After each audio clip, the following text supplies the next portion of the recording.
ভিতালী দাস বাইদেউৰ পঞ্চম মৃত্যুবাৰ্ষিকী দিনাখন ভিতালী দাস সৌৰণী বঁটাটি মোক দিয়া হৈছে, মোক বাছনি কৰা হৈছিলে। আৰু মোৰ আচলতে ক'বলৈ ভাষা নাই মই কি অনুভৱ কৰিছোঁ। লগতে কমলিকাও আছে, তেওঁ কৈছে যে তেওঁ বোলে ব্যক্তিগতভাৱে মোক বাছনি কৰিছে। গতিকে এই বঁটাটোৰ লগতে বহু দায়িত্ব আহি পৰিছে মোৰ। আজি আচলতে মনটো আৰু বেছি গধুৰ হৈ গ'ল। আমি বহু শিল্পী হেৰুৱালোঁ, জ্যেষ্ঠ বহুত শিল্পী হেৰুৱালোঁ, অভিভাৱকহীন হৈ পৰিছোঁ আচলতে আমি। তাৰে মাজতে এই খবৰটোৱে মোক বহুত প্ৰেৰণা দিছে। মই কিমান কি কৰিছোঁ মই নাজানো, মই যোগ্য হয়নে নহয় মই সেইটোও নাজানো, কিন্তু তেওঁলোকে বাছনি কৰিছে। উত্তৰ গুৱাহাটী সাংবাদিক সন্থা আজি যি মোক বঁটা প্ৰদান কৰিলে সেইবাবে মই তেওঁলোকক প্ৰত্যেকজনকে ধন্যবাদ জনাইছোঁ, আন্তৰিক ধন্যবাদ জনাইছোঁ। মই অভিভূত হৈছোঁ। এই বঁটাটোৰ লগতে যিমান মোৰ যথেষ্ট দায়িত্ব বাঢ়িছে, মই কি কথা কওঁ, মই কি পিন্ধোঁ, মই সমাজক কি বাৰ্তা দিওঁ, সকলোখিনি কথা মই আজিৰে পৰা আৰু বেছিকৈ গুৰুত্ব দিব লাগিব।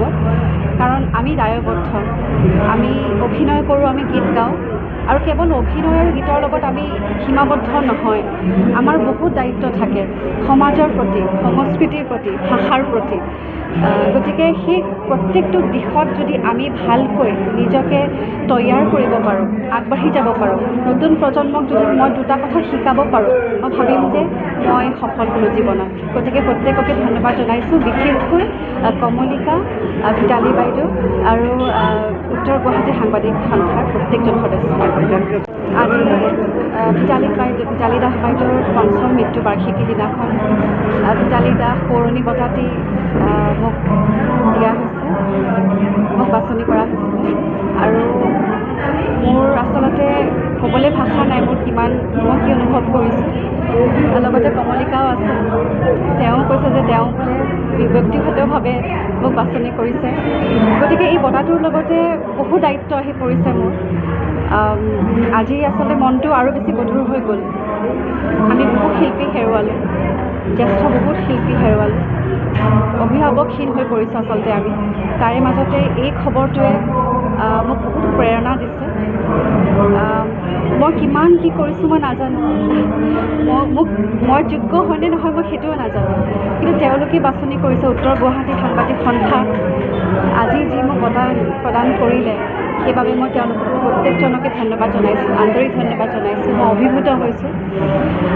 এই বঁটাটোৰ লগতে যিমান মোৰ যথেষ্ট দায়িত্ব বাঢ়িছে, মই কি কথা কওঁ, মই কি পিন্ধোঁ, মই সমাজক কি বাৰ্তা দিওঁ, সকলোখিনি কথা মই আজিৰে পৰা আৰু বেছিকৈ গুৰুত্ব দিব লাগিব।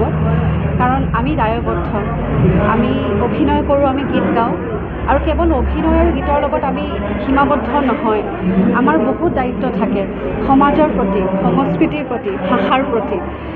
গতিকে সেই প্ৰত্যেকটো দিশত যদি আমি ভালকৈ নিজকে তৈয়াৰ কৰিব পাৰোঁ, আগবাঢ়ি যাব পাৰোঁ, নতুন প্ৰজন্মক যদি মই দুটা কথা শিকাব পাৰোঁ, মই ভাবিম যে মই সফল হ'লোঁ জীৱনত। গতিকে প্ৰত্যেককে ধন্যবাদ জনাইছোঁ, বিশেষকৈ কমলিকা, ভিতালী বাইদেউ আৰু উত্তৰ গুৱাহাটী সাংবাদিক সন্থাৰ প্ৰত্যেকজন সদস্য।